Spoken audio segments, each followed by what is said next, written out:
So last week was fellowship.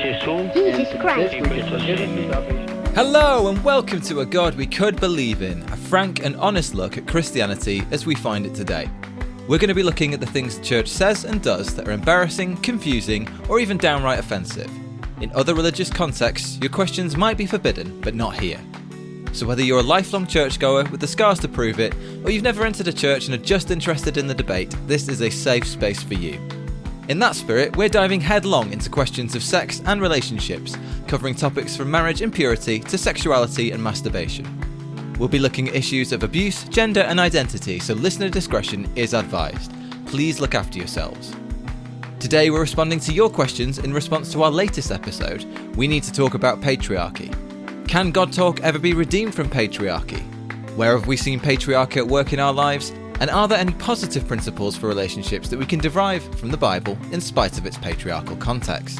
I'm Tim Woodson, and today I'm joined by biblical scholar Charlotte Naylor Davis, practical theologian Simon Hall, and poet, former social worker, and daughter of Simon, Rachel Hall.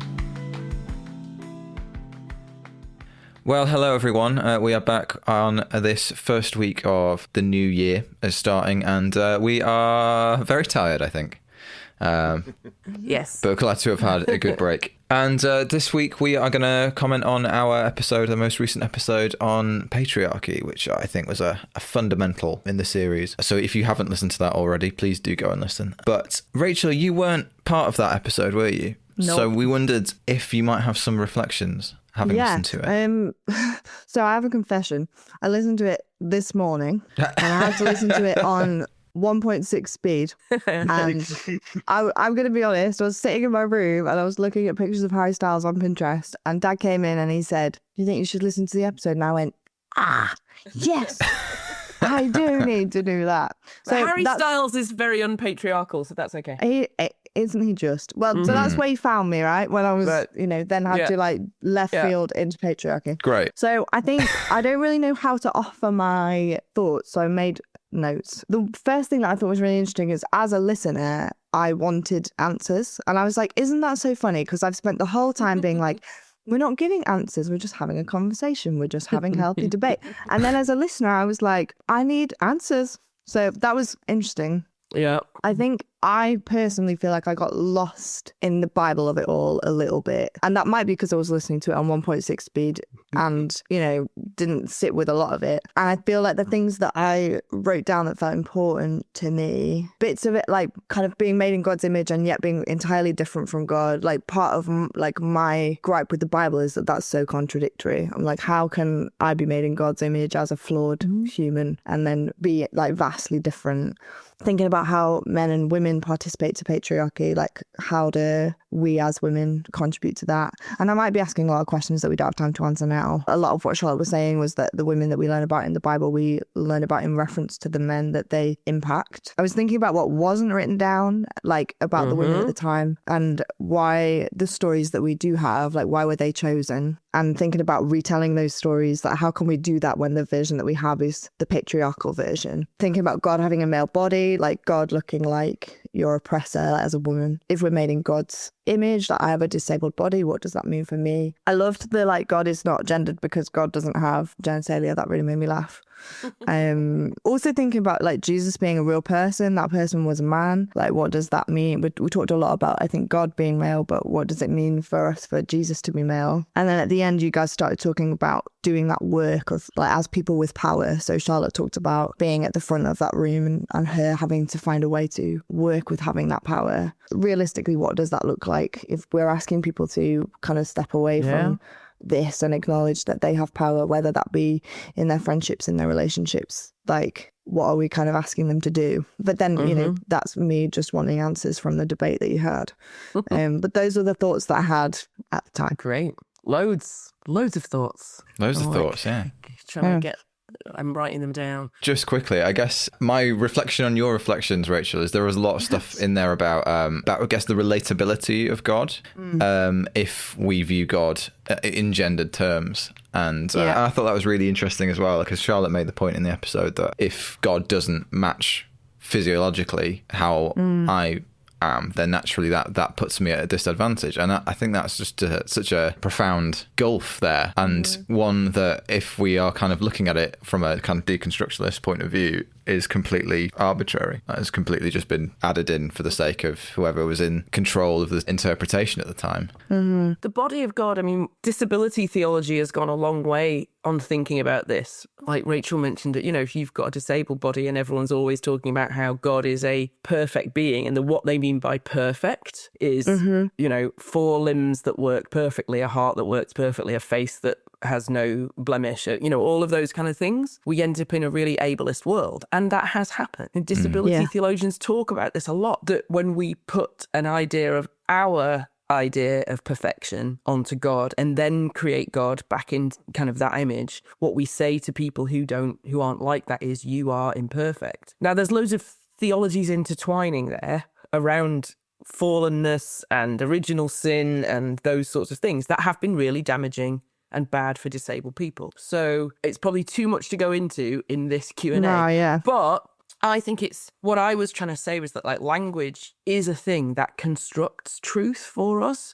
So language is a constructive force, not just a descriptive one. And what we often do is we pretend, particularly if God talk looks like us and feels good to us, that it is self-evident that God has a working body and a male one, and that's fine. But actually, for those of us who are outside of that constructs a barrier. We do have to work to get over it, partly because actually everybody knows that that's sort of not the case. In the ancient world, God did probably have a body, like our earliest texts talk about God having a body, but they don't really describe that body. That body doesn't turn up as the archetypal male or the perfect able-bodied person. We don't have that description. So we do that for ourselves. And I think it's always worth asking, like, where's the power in that? Like you say, who got to choose? Who got to choose what God looked like in paintings? Who got to choose? And why would they choose to make God look a particular way? And it's usually to do with power, and it's not actually to do with theological, universal truths about God. And I guess what I'm looking for is the universal truths about God underneath that make sense to me, not necessarily the ones that I've been handed. I guess that's the... Does that make sense? Yeah, that makes loads of sense. Is it fair to say that God is anthropomorphized in the way that we look at things? Am I using that right? Because I normally talk about that as in animals with human qualities, but I'm kind of thinking if God isn't human as such, but we have imbued him with human qualities, sorry. I don't know if that's the right use of the word, or I'm just extrapolating, but I think that's a fair question, and we're going to come back to that, I think, later in this podcast, and I'm sure we'll come back to it over and over again, because it's Christmas, and obviously, in that sense, Christmas says it's okay to anthropomorphize God. But what I was trying to say on the podcast, at the moment, if you are a traditional/conservative Christian, you're holding two views that are completely contradictory. One is that God is masculine. The other is that masculinity is about genitalia and genes. And if you're born with certain genitalia and genes, then you are a man. And if you're not, then you're not a man. Well, God doesn't have genitalia, God doesn't have genes, so God is clearly not male. It's impossible to hold both of those views at the same time. I struggle to know how to talk about God because Jesus uses this Aramaic word Abba, which is like a cross between father and daddy. So it is gendered, but Jesus is trying to say something about intimacy with God. It's a kind of stepping stone. It's gendered language, but it's trying to see God not as this all-powerful, dominating creature, because the kind of Abba that Jesus talks about is one who gives good gifts to his children, who cares, and God is so much more like that caring parent. There was a guy called Aquinas who said, when we say God loves, of course we don't mean that God feels fluttery feelings in God's stomach. But we use these words, of course we're not meaning that it's exactly the same as a human emotion or human intention, but that's the closest we can get. Yeah. I mean, Jesus uses feminine metaphors for the way he cares for Jerusalem, like a mother hen gathering her chicks, right? Like, I think what happens is that people decide again, and this is the thing, theology works like this, is that you pick up things and you extrapolate from them into a doctrine that you believe. So there is a big space between the Bible and what Christians believe called theology, right? And there's nothing wrong with that. Like, I am not against theology, but we need to admit that it's there, because this idea that you just go, here's a Bible verse and then this is therefore what God is like, is not what the church has done for 2,000 years. You don't get to the Apostles' Creed, something that all churches, kind of evangelical Protestant churches, say they follow, within a week of the Bible being put together. It's this long process of people figuring out, hang on a minute, Paul says this about God, and Hebrews says this about God, and the Gospels say this about God, and Genesis says this about God. If we get all of those things together, what can we know? How do we understand it? How do we put it together? And we've been doing that together as Christians for 2,000 years. All religions do it. And theology is really important to kind of highlight. And therefore, patriarchy is involved in that theological process. As is other types of structures of power and people resisting them. So, like I said, there are people all the way through who resist this stuff, who choose to pick up on the more maternal aspects of God or Jesus's life, on the notion of wisdom and Sophia being part of the spirit of God. So this idea of a kind of feminine spirit in there. So this language is all over the place, and we choose and we construct and we work through. And I don't mean choose in any kind of like malicious way. Sometimes it is malicious, but not always. It's just something that we all do when we're processing ideas. We pick up on stuff that resonates with us. So there's loads of feminine stuff about God in the Bible. There's loads of masculine stuff. There's loads of stuff that if we wanted to, we would call it non-gendered at all. It's just stuff about God that isn't particularly, because everybody loves. I've never met a man or woman who doesn't, apart from psychopaths. Like, everybody loves. Everyone I know that's in a family cares for somebody. These aren't gendered things, and they're qualities of what we think God is. So we have to ask ourselves why we want to put particular genderedness to this at all. And for me, I guess I'm trying to ungender it so that I can access it in multiple ways, instead of having to battle against, like I say, this idea that like God is male and looks like a man, and that I am somehow outside of that and I have to work around it. Like, why do I have to work around it? Why can't God and I just be friends? I was thinking about, I mean, as far as I know, correct me if I'm wrong, but I don't think there are any books in the Bible written by women. Not really, no. We don't think so. Maybe Song of Songs has the voice of a woman in it. Because part of what I'm thinking is actually like, if you strip everything away, we're told to trust in this book of words that, nobody's like 100% sure whether it's the voice of God itself, whether it's been written by a bunch of men like 2,000 years ago. But like either of those in their traditional understanding both come from a form of, you talked about that word maleness, not necessarily gender, but that idea of being a man, being male. Part of what I think people are maybe coming up against when we talk about this is that, like, you're a woman and you're talking about, you're trying to find an interpretation of the Bible. And I know I'm not trying to press judgment at all, no, but maybe part of what people are struggling with is that you're a woman and you're trying to find an interpretation of maybe this inherently male text that suits your, femaleness.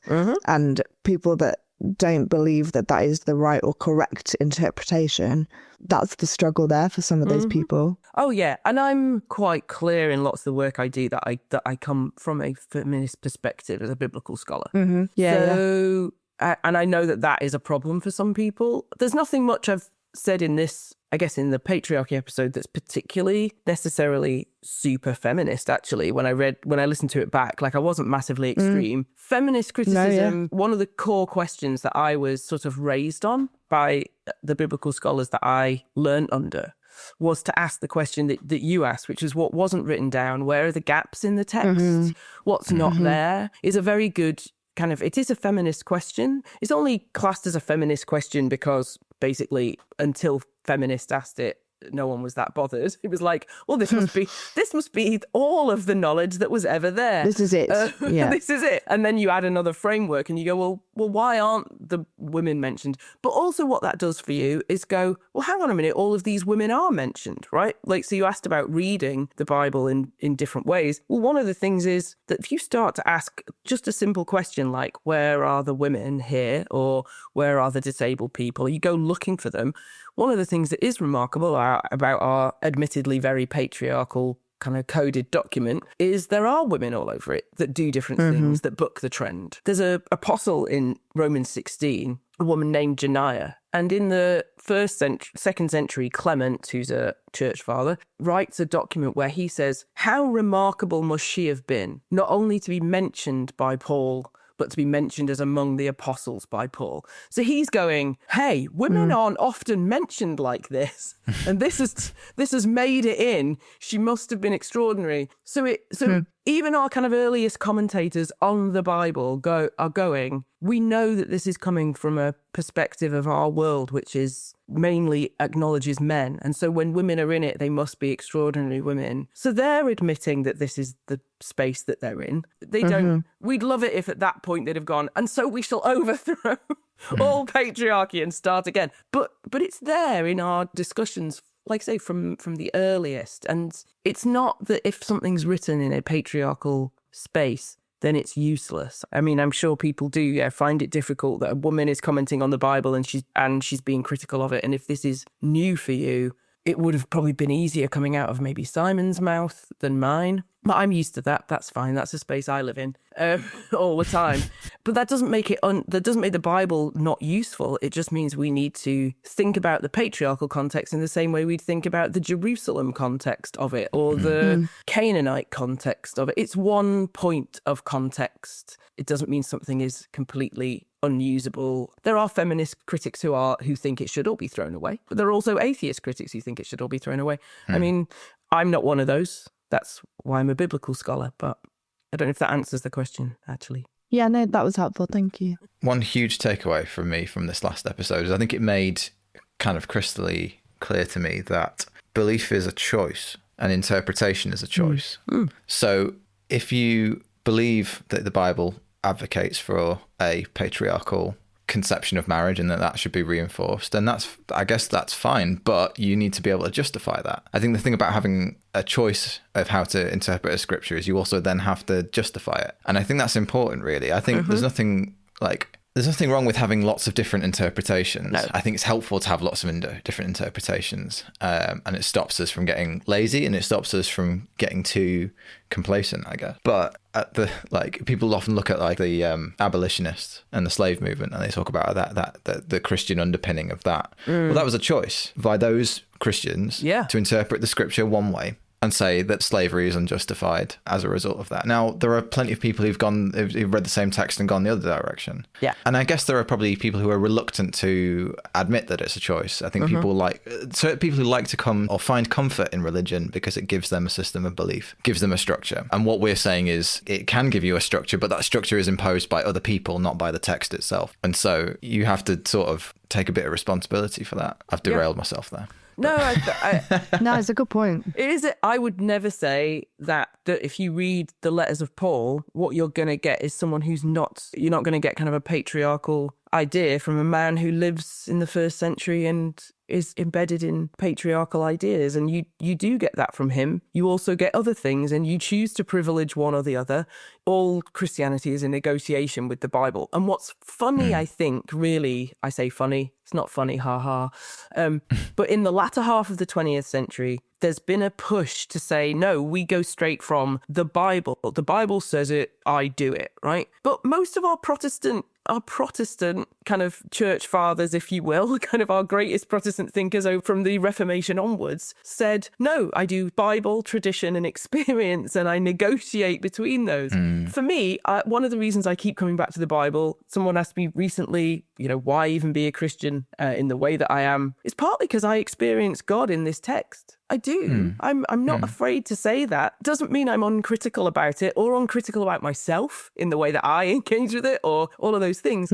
But so probably if you really like the Bible, it's because you met God in it in some way. But you didn't meet God in every word of every tiny bit of it. You had an experience. So you're already negotiating through your experience and the tradition that you were in when you found it, right? I found it in the Northwest in a Protestant church. I wasn't in a Catholic church. That probably influenced the way that I did it. That doesn't undermine it. It doesn't undermine it being real. It really doesn't. It doesn't make it less real or important to you. I guess what we're trying to be is really honest. And that honesty is hard to face. But the more you study theology, the more you have to be honest because you realize there are different ways of reading. And that can be confronting. But I promise everyone it's all right. You can go through it.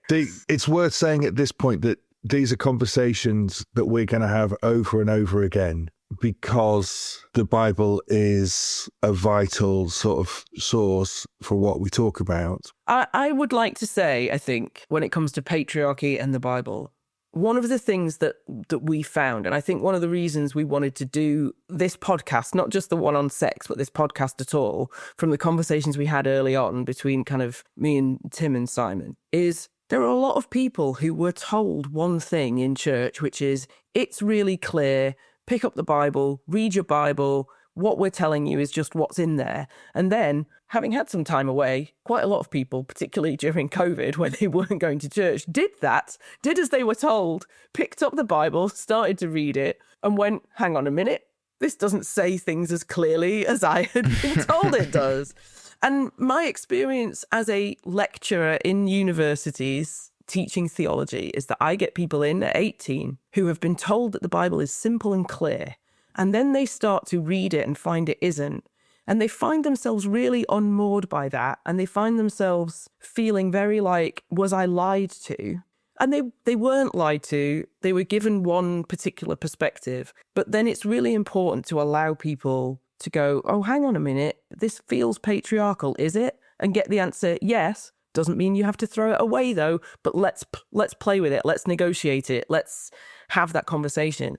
I think that's what we're doing. Like, it's dangerous. This kind of like, it's just simple, you're disrupting things is like, it's just not. And actually, for a lot of people, it's really valuable to be allowed to say, like I was when I went to university at 28, I read this thing and I find it quite disturbing, but I don't want to throw it away. So what do I do with it? Like, that's where we're at, you know?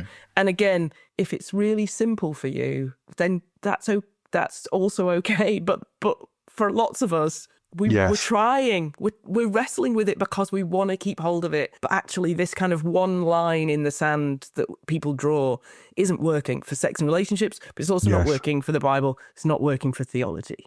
I think it's important for people to be able to say, I need the Bible to be clear and simple. Yeah. And to acknowledge that that's what we might bring to the Bible.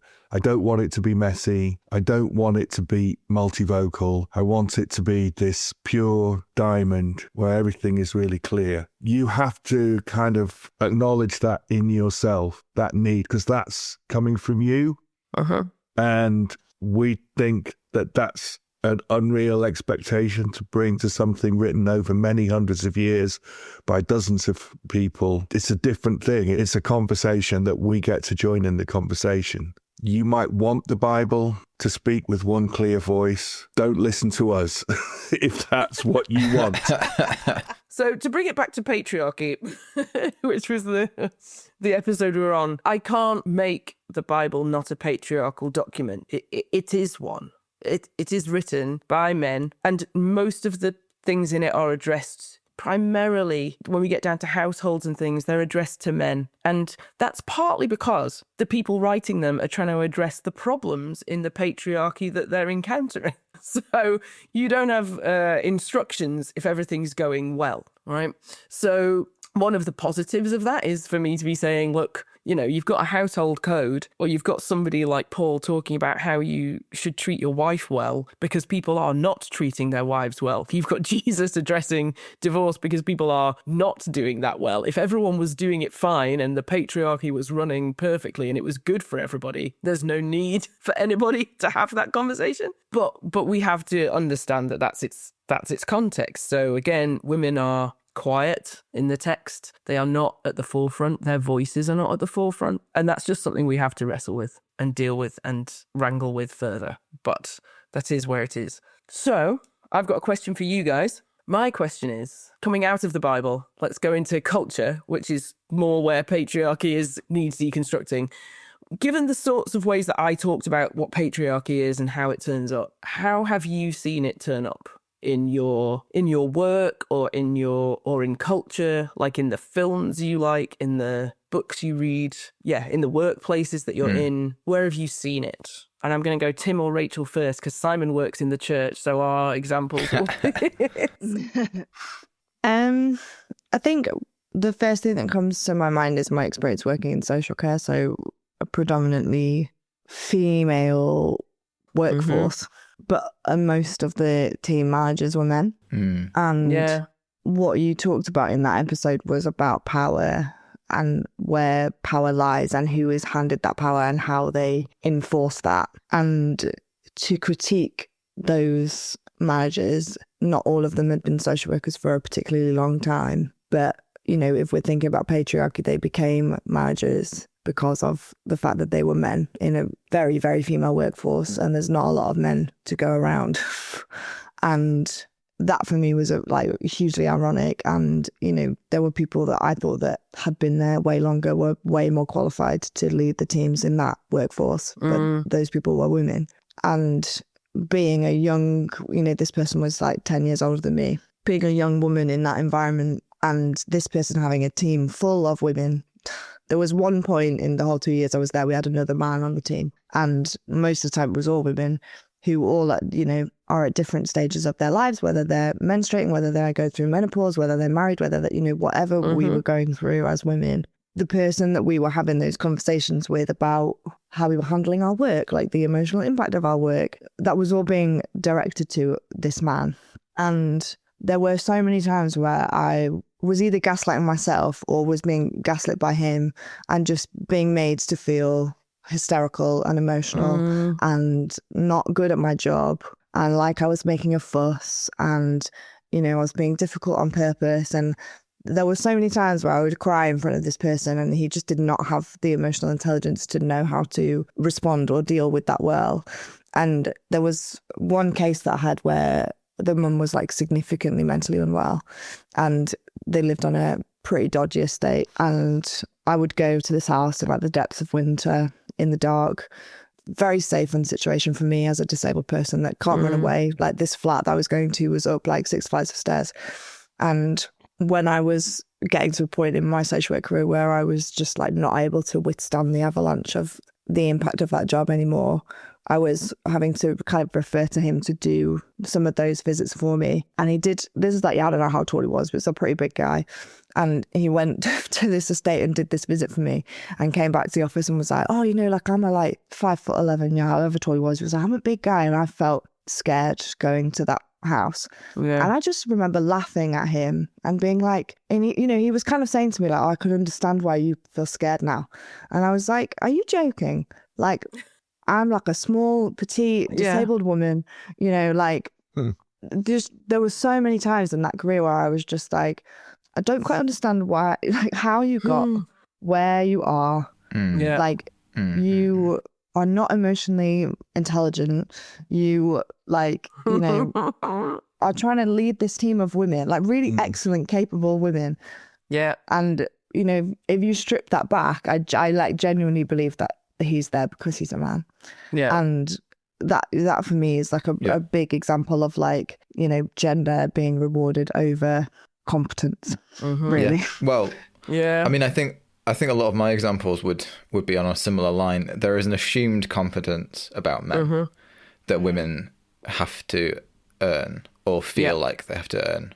And I mean, that does play out like at all levels in my work. I work at a university, and most of my managers have been women. Certainly, like senior managers have been women all along. But the difference in male managers at the same level who tend to walk about very relaxed. There's a stereotype that they are like sleepwalking through the role. They've managed to get to the job, again based on assumed competence.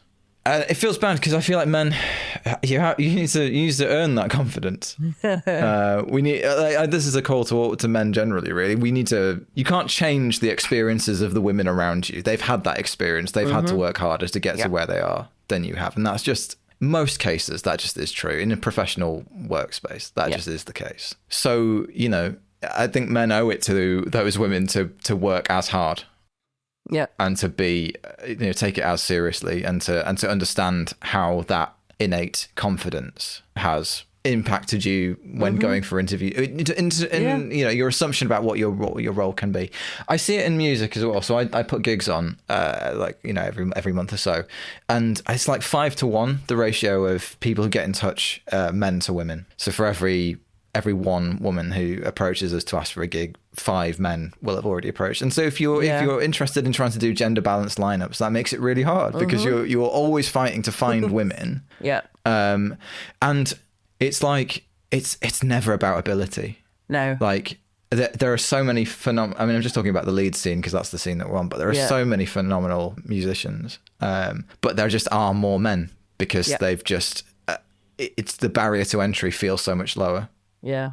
I mean, you stepped into my other area of research, right? Which is heavy metal and gender. But I think one of the things that's interesting about what you're saying is like, I remember having a conversation with someone once, a friend of mine who was in a very high-powered job and said to me, yes, but Charlotte, if no women apply for the job, I can't employ a woman. So if I don't get any female applicants, how is it my fault that there's no women? And my question was, well, what are you doing in your application process to make it easy for women to apply? What is it about your application process? Something's going wrong. If you're saying women are equal to men, but nobody applies for my jobs, then somewhere along the line, you're putting them off. Like, I can't say, that's got to be the case, hasn't it? Something is happening that puts them off. And in music, there's loads of really interesting stuff written about just simple things like buying a guitar in a guitar shop. And the different responses women get. I heard a brilliant paper recently about female guitarists and their relationships to their electric guitars, but most of them said that they bought them online because walking into a guitar shop was such a, people made them feel stupid for being beginners, whereas men get to be beginners. They get to be at the bottom, whereas women have to be good from the off, to be thought of as serious. I was guilty of this when I was younger as a young reviewer for a magazine. I would write about female-fronted bands as if it was a genre. And I would like to admit that me too, right? So this is the thing. It becomes internalized, and as a music kind of person in the 90s and early 2000s, I had so much internalized misogyny. I didn't like female fronted bands. What was that about? But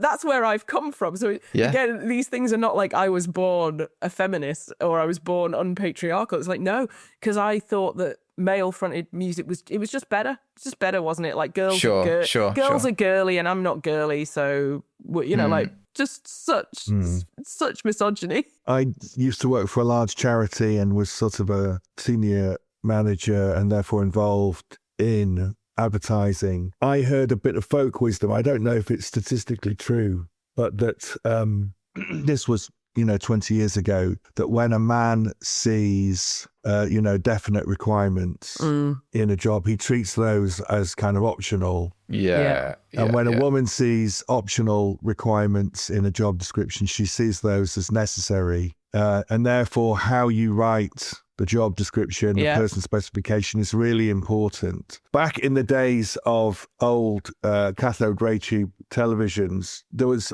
always a culture of like the TV's gone and the man would take the back off the TV as if he knew how to fix it, as if he knew how to fix a TV. There is this presumption of competence. The story I want to tell doesn't make ministers look good. We began this podcast by saying I was nearly not a Baptist minister. I've subsequently got a part-time job in the Baptist church, which means I'm still a minister at the moment.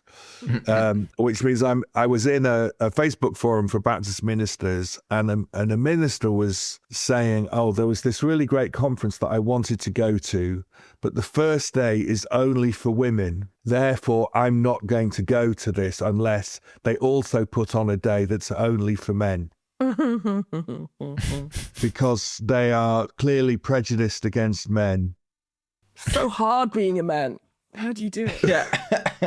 And it just makes one aware, as a very average person, you know, a white, cisgendered, heterosexual man, you just can't see the world that you're in.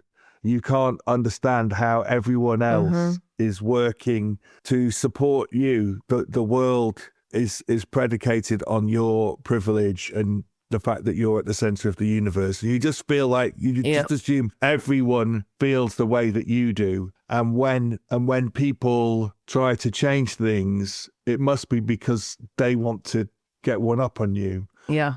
So it was unfortunate. It was a great conversation in the Facebook group. So there were other men trying to teach this guy, although he seemed quite determined not to learn anything.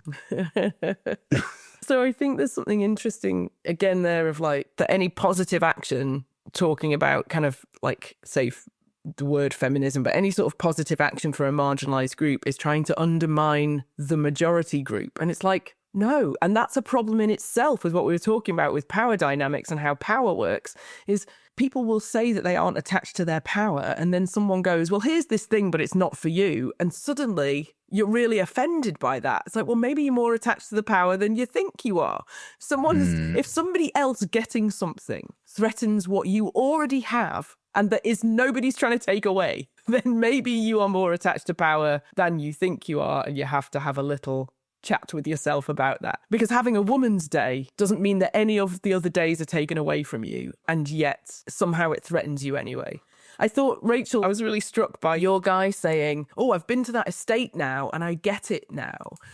Like, I've been there, which is a really interesting thing where a person tells you this is their experience. I'm not in a group like you. I'm a woman. I'm a disabled woman. I feel threatened in this space. And the person with the standard kind of mainstream power goes, yeah, but I bet that's just you. I bet that is just you. That's an individual thing. It's just you. It's you because you're too sensitive or too whatever. And only when they go and they feel threatened do they take it seriously. And again, that's that real example of how privilege and power works, which is I don't believe it until I've experienced it.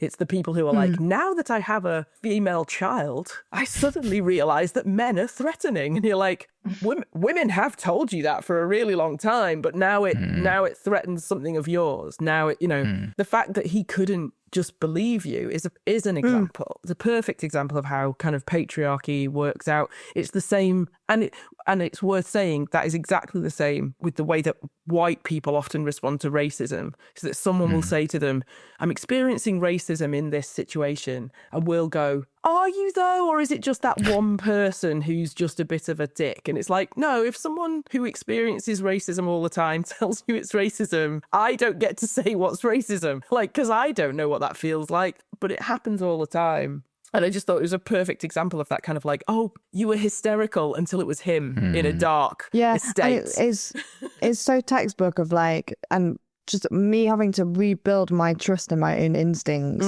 after having been managed by that person. Yeah. Like I'm doing that work still. Yeah. And I've been away from like him physically for like over a year. And I'm still coming up against like his impact on me as a person of like, he just made me distrust myself so much, and just like, and I know that I was really good at that job, but he made me feel really bad at it. Or like that would happen so often. I would be like, this dad was behaving in this way towards me, and he would second guess it. Or like, I've got this gut instinct actually about this child, and he would want to do something different with the case, or like whatever it was. And just those kind of classic things that we say to women all the time of like, well, you're too emotional and it's your responsibility to sort that out. And in social care particularly, they throw this word resilience around all the time. Like, you just need to be more resilient. And I'm like, but actually the things that you are saying and doing to me are making that really difficult. And yeah. Well, we have some questions from our listenership.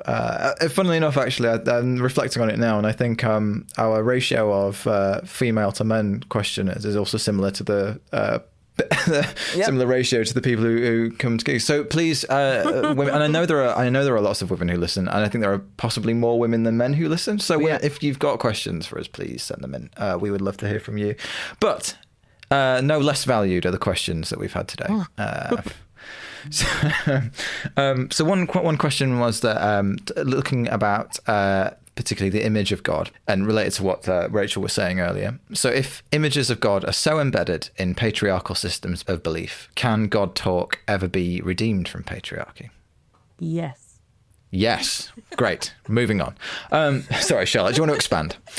Again, like I'll reiterate a number of times, language is a constructive process. We make language. It is not something we download from the heavens or from anywhere. We make it, we invent it, we create it. So we can create language for God that is representative of our experience of God. So one of the reasons that lots of language about God is patriarchal is partly just because it's men who are saying it. There's nothing wrong with relating to God as a father if you relate to God as a father. I'm not here for banning the word father or even using the pronoun he. I'm just saying maybe that's not the fullness of who God is. And if I relate to God in a way that is multi-gendered or no-gendered or gender fluid or moves depending on its spring, and I feel like this is much more about like birth, and so I use she, and then in winter I'm allowed to do that because language is about how I relate. So can we redeem something? Yes, because your experience of God and how you speak to God is valid. What's not valid for me is saying this is the entirety of God. And if you don't experience God this way, then you're experiencing a demon or, and I've been told that feminine language for God is demonic, right? Like, that's not okay. So we can, because we can be constructive. And I guess partly my challenge at the end of last time was it was a challenge to reflect on our own language about God. And thank you to this questioner for doing that. The next step is to say, what is stopping you from creating, experimenting, playing with new language? What's stopping you? Because I think you're allowed, and I think that's where the redemption is to go, oh, if they could make up words for God, so can I. Let's do this. Yes. The only thing I'd add is, of course, words fall short. Yes. Of course they do. Christmassy theme. Yay. John 1 starts by talking about this idea of the logos, which could be translated as word or a kind of founding principle of some. It's a slippery word in and of itself, but this logos is in some way part of God and becomes human. And John says, no one has seen God, and yet God has become known through this logos word becoming enfleshed. And so part of the Christian message in that sense is, yes, it's okay for humans to talk about God because God gave it a go. But of course, if you genuinely think when you're talking about God or you're talking about theology that the words you use correspond to actual things, God is a judge, for example, then nah. And fa la la la la la la la. That's the hymn that Simon's going to write for Christmas next year. We'll have a new carol. God turns up in lots and lots of ways as well in the text. The divine turns up all the way through Scripture with multiple facets to them. And I'm not sure why we limit ourselves or have to limit ourselves. And it might feel odd and it might feel weird. And one of the problems is fear, right? Are we a little bit afraid that if we get it wrong, God will be angry? Because I think lots of things come from this. A lot of the questions we're getting are a kind of like, but what is right then? And I guess I'm on a journey of worrying less about getting it perfectly right because I don't feel threatened anymore by this God that is angry. And if I get it one iota wrong, I'll get to heaven and he'll go, well, I know that you did all of these things and you really believed in me, Charlotte, but you called me by the wrong pronoun. So, soz.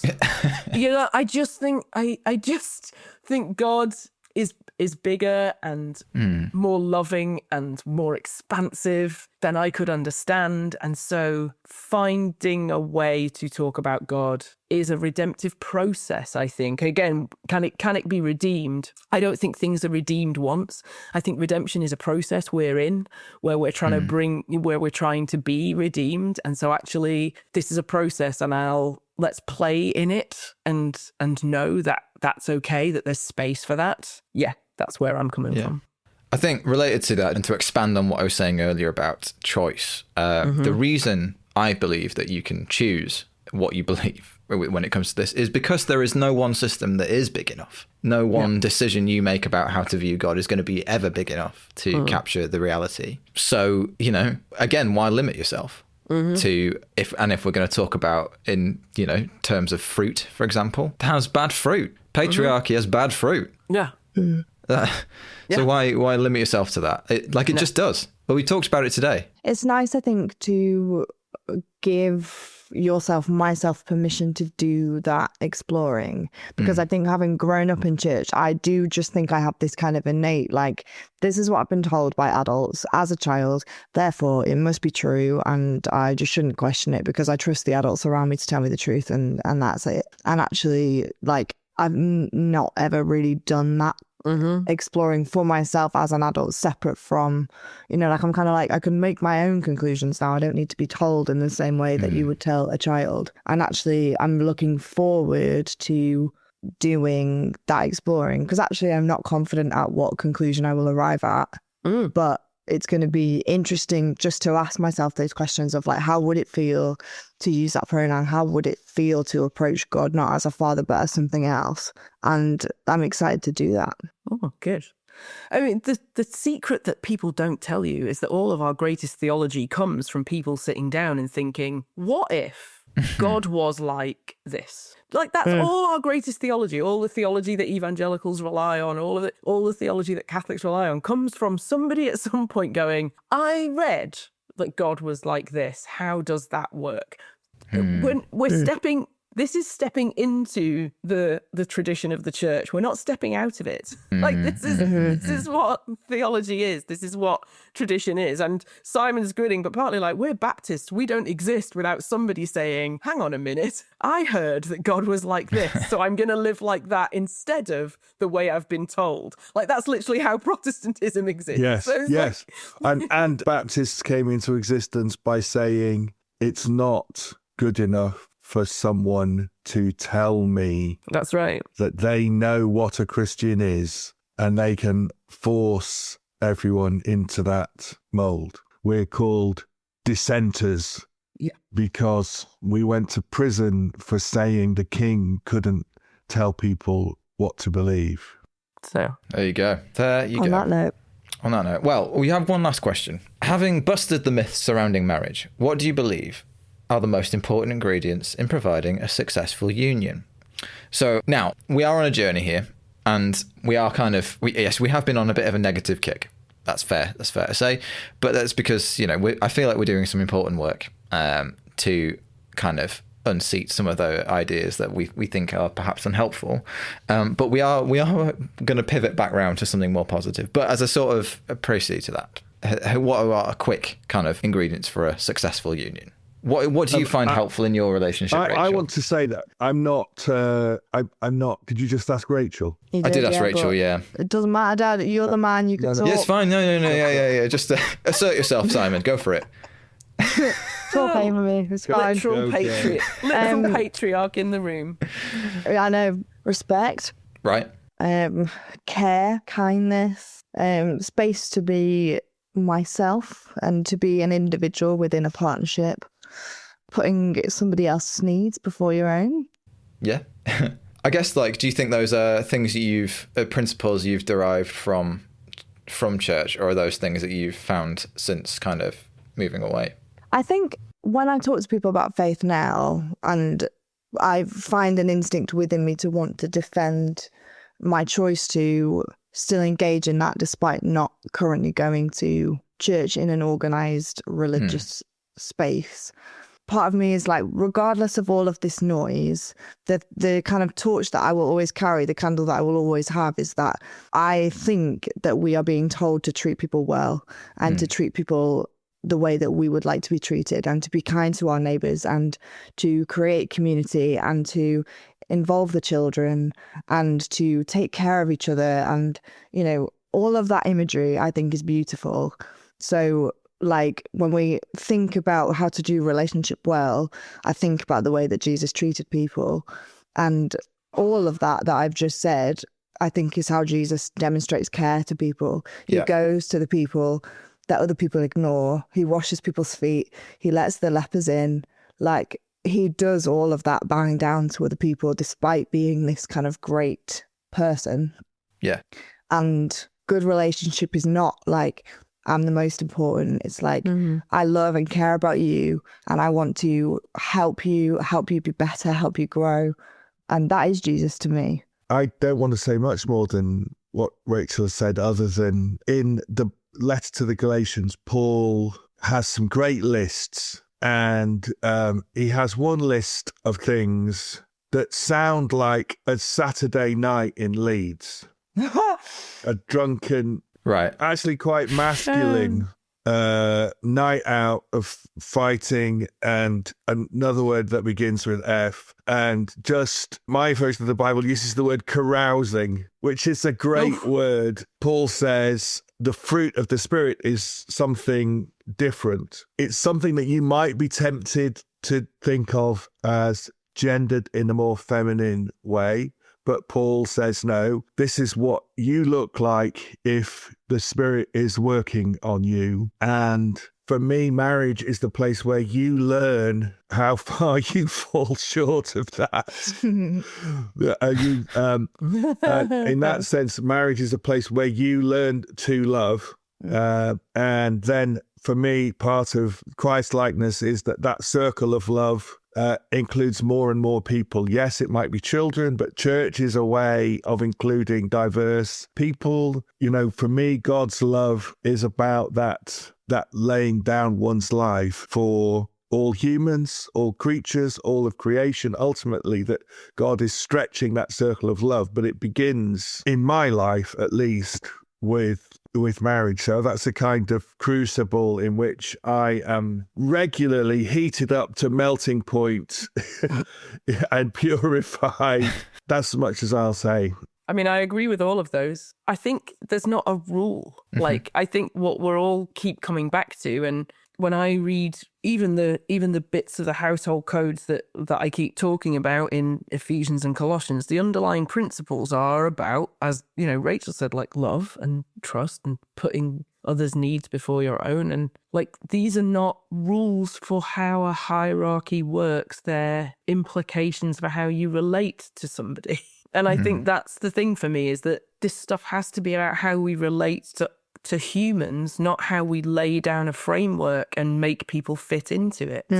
And however that turns up for you in your relationship is okay. And so I'm sure some people are asking these questions because they hear us and they think we're going, well, if you stay at home with the children, then you're submitting to patriarchy and that's bad. And I'm like, no, if that's good for you and you have negotiated this with love and trust and respect, however that turns up for you is fine. It's not fine when we tell other people that it has to be that way for them.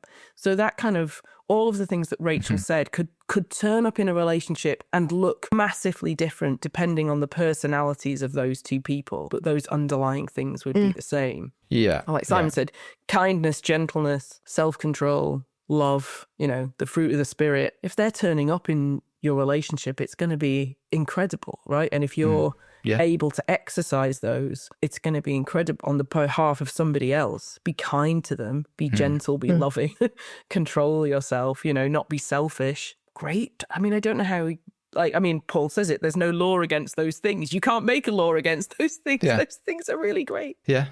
But I think that's right, Charlotte, because I think you want to basically when you talk about this kind of institution, which is centuries old and sort of across worlds, across cultures, your principles need to be as broad as possible. Yeah.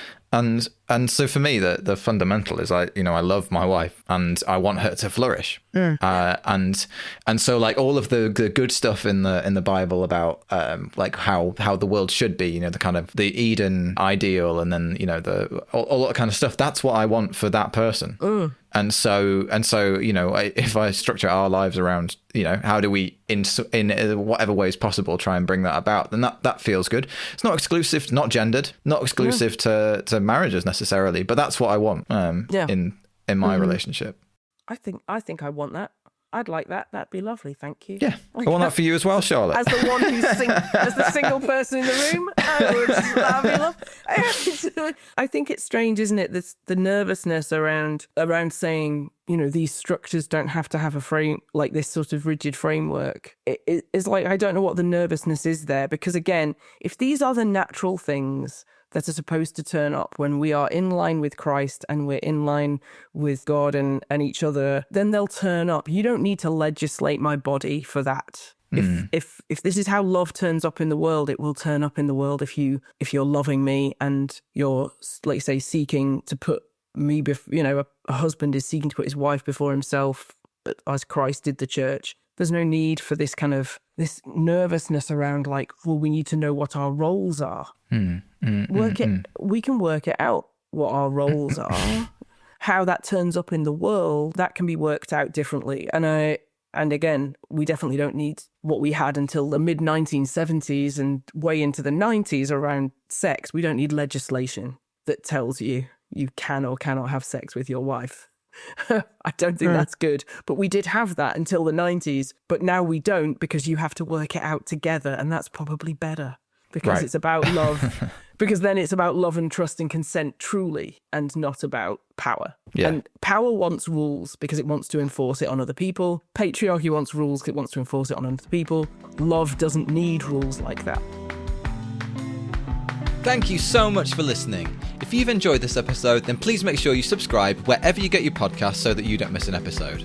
Episodes are released every other Monday, and next up is episode 6, Why Do Abusers Thrive Within the Church? This will be released on Monday 19th of January. Is there something inherent to Christianity that means that abusive preachers can hide in plain sight? Why are we still surprised? And we examine a few recent examples to explore if it's just a few bad apples or the canary in the coal mine of a wider system of abuse. Lastly, a reminder, if you'd like to support the project, make sure you share it widely, and you can patronise us by subscribing to agodwecouldbelievin.substack.com. Here, you'll also receive bonus episodes and regular reflections from Simon and the team right to your inbox. We'll see you again very soon.